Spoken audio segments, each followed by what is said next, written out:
Hello, everyone.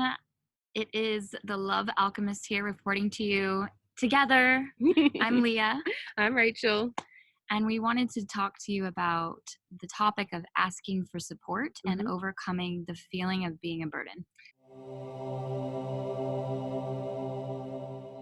Have you ever personally experienced a time where you needed to ask for support but you didn't? For a lot of my life, yes. Oh my God.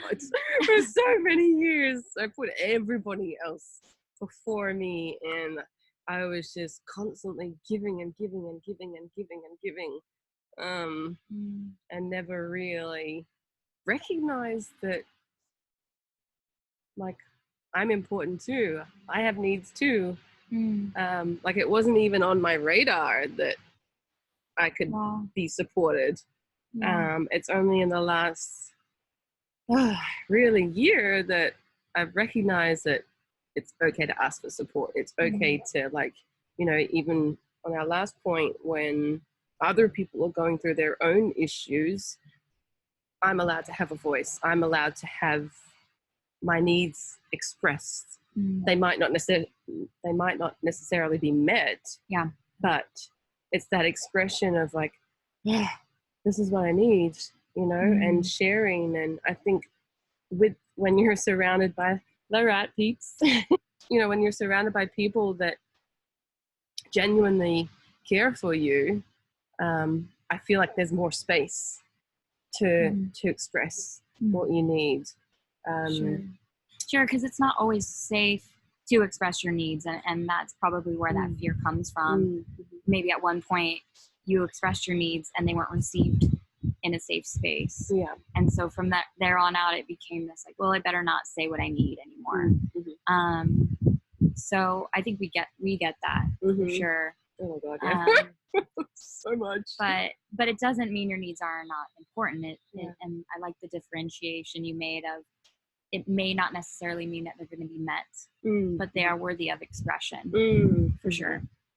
I know in my experience where, I've had a case where the needs weren't met, but it was just that, as I said, that Mm, expression of it. I was like, oh, I felt so much better.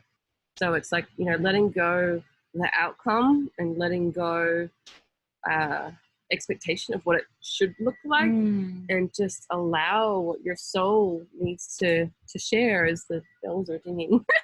Yeah, the wind's blowing and the bells are ringing. So when did you kind of first learn that it was okay to ask for support?